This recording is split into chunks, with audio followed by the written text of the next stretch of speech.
Before you start working in Procreate Dreams, there's just a few quick things I want to help you understand so you can get animating. It's only been a short 2 months since we were in London celebrating the launch of Procreate Dreams. Even Lightbox was just a few weeks ago. What was going on there? And even since then, a few things have changed. The flip side of an app that's really revolutionary with its approach to animation is that revolutionary means it's going to be different. It's changed since the first beta. I'm working with a beta version that should resemble the release build, and I have no doubt this app will continue to change as they add new features in the next few months and years. Now, because everyone is so excited to jump into this, I just want to help you navigate, since it's not laid out really like any other animation app I've used before. A little like learning Procreate at first, the whole app is built to be intuitive and ergonomic, but there's just a little learning curve to get there. All right, so new file, flip up and down to find which one you want, or go with a custom resolution. Cool. When you want to change other settings like this, we want to tap the name of the file, and here you can adjust the resolution, the frames per second, the total time, and there's a few other advanced features and preferences. Okay, so the main working area here, obviously you have all of these icons. On the right, you have the playback, the perform function, which is a thing a lot of people are excited about. You have the timeline edit, which is where you're doing all sorts of editing and non-drawing related work. And then the draw and paint tab, and of course the create, where you can add or import existing things. But this is the first thing to note. There's actually a sixth mode amongst these, which is actually having none of the modes highlighted. So say you're in the timeline edit, right? Or any of these three middle buttons, you tap it again to exit. And here you can actually move the entirety of the timeline and move entire groups and tracks and things like that. Let's jump in really quickly to a file that I have that I've imported from Procreate. So I've flattened a lot of layers in this painting. And what I can do is, now that I've imported it, I can actually tap drawing. I can press and hold on this group here and convert layers to tracks. So now instead of it just being one singular image, we drop it down and we actually have a couple of different things available. So what I'd like to do is animate some of our floating leaves here. So I'm going to add a new content track here, and we'd like to animate on this layer. So if you aren't already familiar, in order to start animating frame by frame like traditional animation, we're going to grab this little line here and drag it all the way down, and we'll get into flipbook mode. In order to exit flipbook mode, we can just hit the X here, or you can grab this window that kind of can move around our canvas and kind of smash it into the bottom in order to like forcefully exit. So let's really quickly animate some of our, I guess they're not leaves, they're rose petals. We can grab a paintbrush here from the painting tab. These are some of the default brushes that come with Procreate Dreams. Of course, you can import your brushes from Procreate. The only thing that you can't do is edit those brushes the way that you can in the Procreate Brush Studio. So make sure you make any changes that you want to, things like the spacing, the jitter, and things like that, before you pull them over so that they're sort of ready for prime time.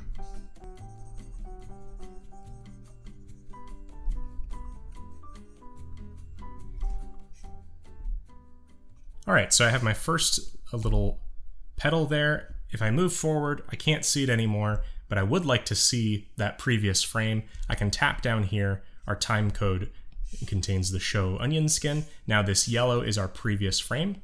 And if we click edit onion skin, we can show how many frames we want, how much opacity we want. We can even change it to something like, I think the yellow is actually good, but maybe a green like that.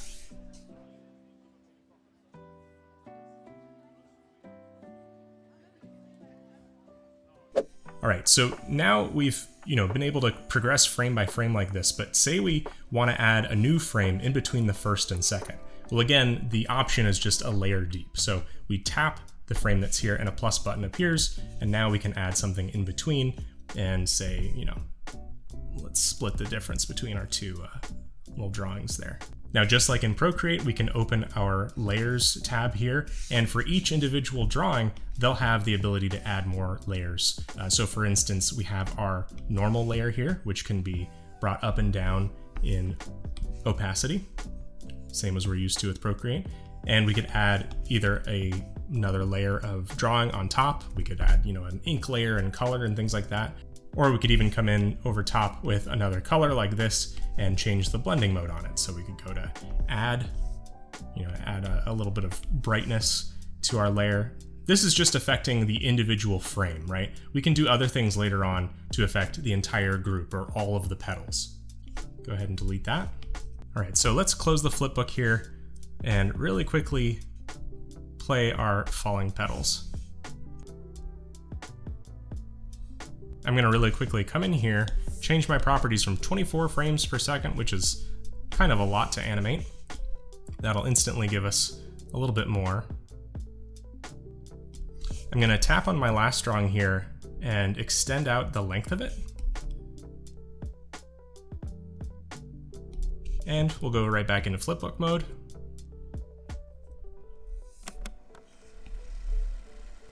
All right, so we have the most basic rose petal falling here for the purposes of demonstration. Of course, we could spend a lot more time on this, tweaking it and getting it beautiful and adding in-betweens and smoothing things out. But it's time to look at a few other options and things that aren't necessarily immediately apparent in Procreate Dreams. So first of all, we have our individual frames, kind of like the individual pictures that make up a video. And that's great to be able to edit them like this, but we want to treat them all as sort of one thing. So we're gonna leave the draw and paint section and go to timeline edit. We're going to use our Apple Pencil and not our finger, because that will not work, to lasso around all of our drawings here, press and hold and click group, and now we have all of our drawings together like this. I can press and hold like this, bring them to the beginning of my timeline, and I can press and hold again and click duplicate, and duplicate will bring the same thing that you have here and put it later on in the same track. And real quick, I'm going to exit timeline. Remember, that's your sixth option here. I'm going to click this, make sure that our second rose petal is selected, and I'm just going to tap here. And this is basic. This is pretty apparent. I'm going to move that second rose petal up here so that now it's not the greatest thing in the world, right? But now we have a second rose petal falling on the other side. However, it's time to look at a few things that aren't so apparent. In fact, this was the main thing that I didn't realize for the longest time in Dreams. All right, so say we want to animate the rotation of our rose petal here, just slightly as we go. We could back out of the timeline edit here. One thing that we could do is go to the Perform tab, which is this circle, kind of like a record button, and nothing is going to change until we actually press and hold on the control that we're trying to use. So we can grab our little quarter circle there, rotate around. Actually, that was the scale, so you can see the scale changing over time. Let's try one more time. All right, so what I've done now is completely kind of like ruin the initial intent of our animation here, right? It looks like it's sort of taking a nosedive, but notice what happened, right? We've created little rotation keyframes that have been recorded thanks to the Perform tool. Now, that's one way we could do this. However, we can tap that again to come back out of Perform. Let's undo those. Let's go back into the timeline edit here, and tapping our action button again, we can use move and scale. We've now brought our menu back. We can say we want to start about there with our rose petal, right? And now when we move forward, let's say we're about here, we want it to be like kind of swung over in the other direction a little bit more. Now you can see when our action button's over top of that keyframe, it's white, but when there's no keyframe underneath, it's this dark red. So let's tap that real quick and tap our red corner, the rotation tool. We'll do that. And let's add a movement keyframe as well.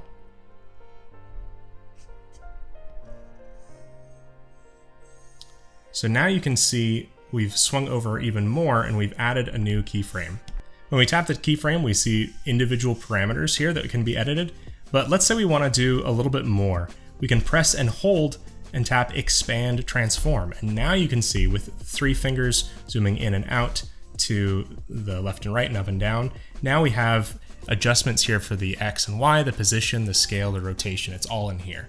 Now we can come back to our 2 keyframes here and let's tap and hold and set easing. So we can change the velocity of how our keyframes are moving with either linear, ease in and out.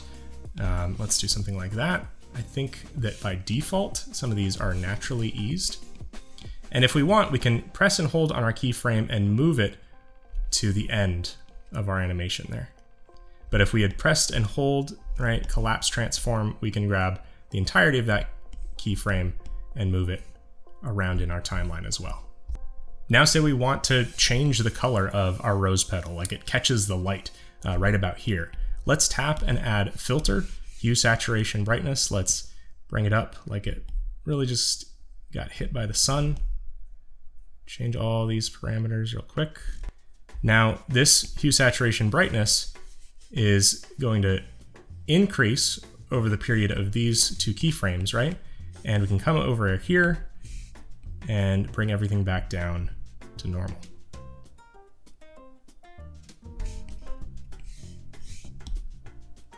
One more thing that we can do, this petal is pretty close to our camera, let's say, and in the original illustration, some of these were a bit blurred. So if we tap our action button and filter, we can get a Gaussian blur going here, just enough to show that it's not really in focus with our camera. That's a nice effect.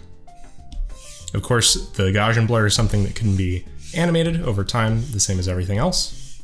So maybe we want to say here that there's no blur in it, sort of. Maybe over the course of our entire animation comes into focus.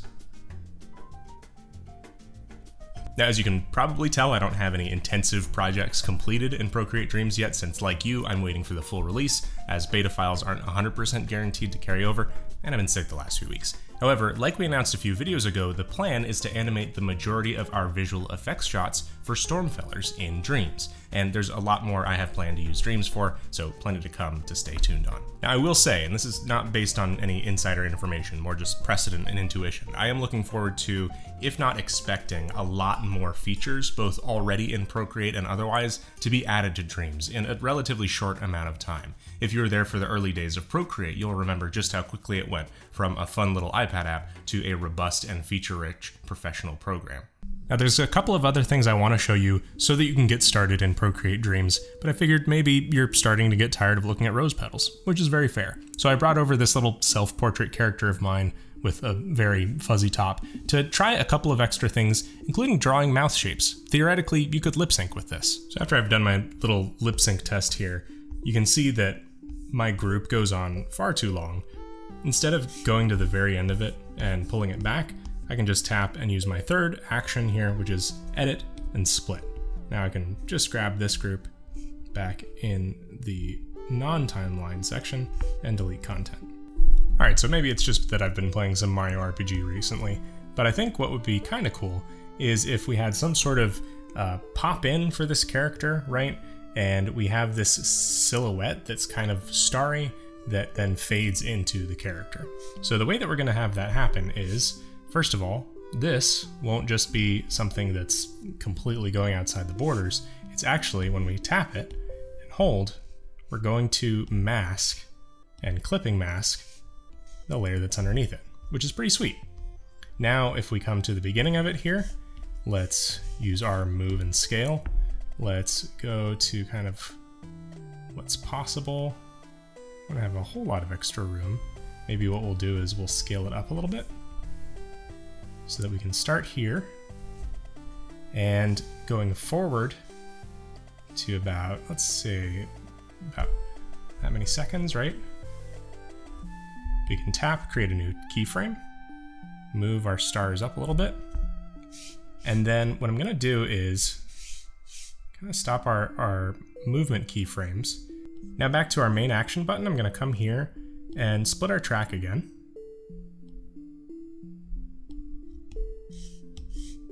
And delete the secondary one. So now it looks like this. And we'd like for it to kind of pop into view, right? So let's go up like this. Let's create a new keyframe by tapping out of that main one. And let's see, about here, we'll start a new opacity filter. We'll start at 100%, and we're gonna move here and go to 0%. It'll be kind of a pop-in, right?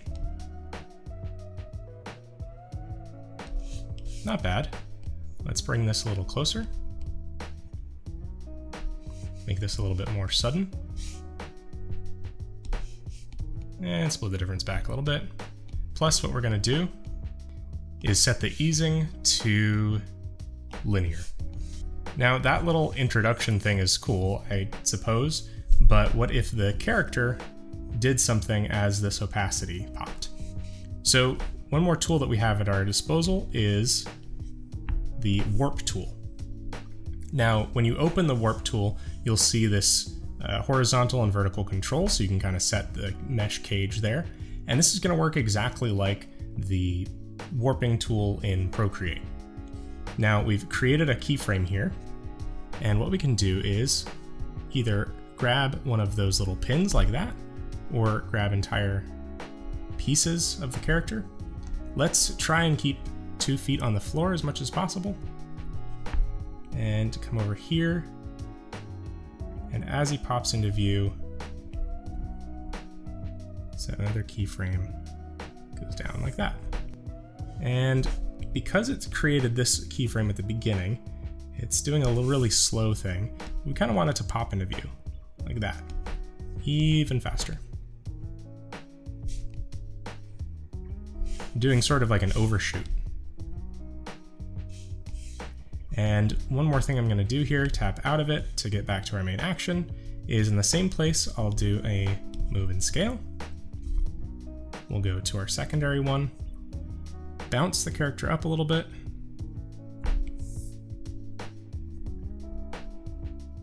and then back down. This little warp thing is very dumb. Yeah, let's come back to this middle keyframe and just pull back a little bit on some of our damage there so that it's just a little more subtle. And I think the main problem now is that our opacity change isn't happening fast enough.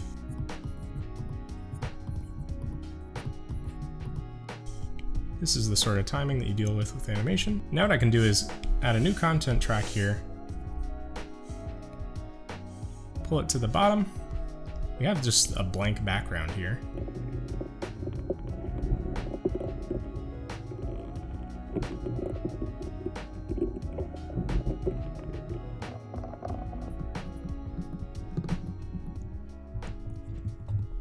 Now when we go to play our animation, we see that the background lights up with us. 1 layer deep, sometimes even 3 layers deep. Once you know it's there, it's ridiculously intuitive.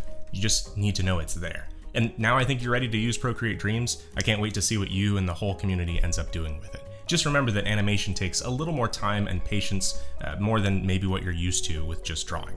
I know you've got it in you though. But unfortunately, like every other drawing or animation app, Dreams can't automatically make you a better artist, but if you're interested in learning to draw better, it might be worth checking out the first module of the Learn Character Design course at learncharacterdesign.com on drawing.